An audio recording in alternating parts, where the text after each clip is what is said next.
लक्ष द्या विद्यार्थी मित्रांनो, आज बघत आहोत आपण घड्याळ। तर बघा, घड्याळात 5:20 पाण्यातील व आरशातील प्रतिमा ओळखा।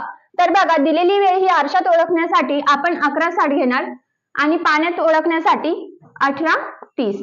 सर्वप्रथम आपण घेऊया इथे आरसा आणि पाणी।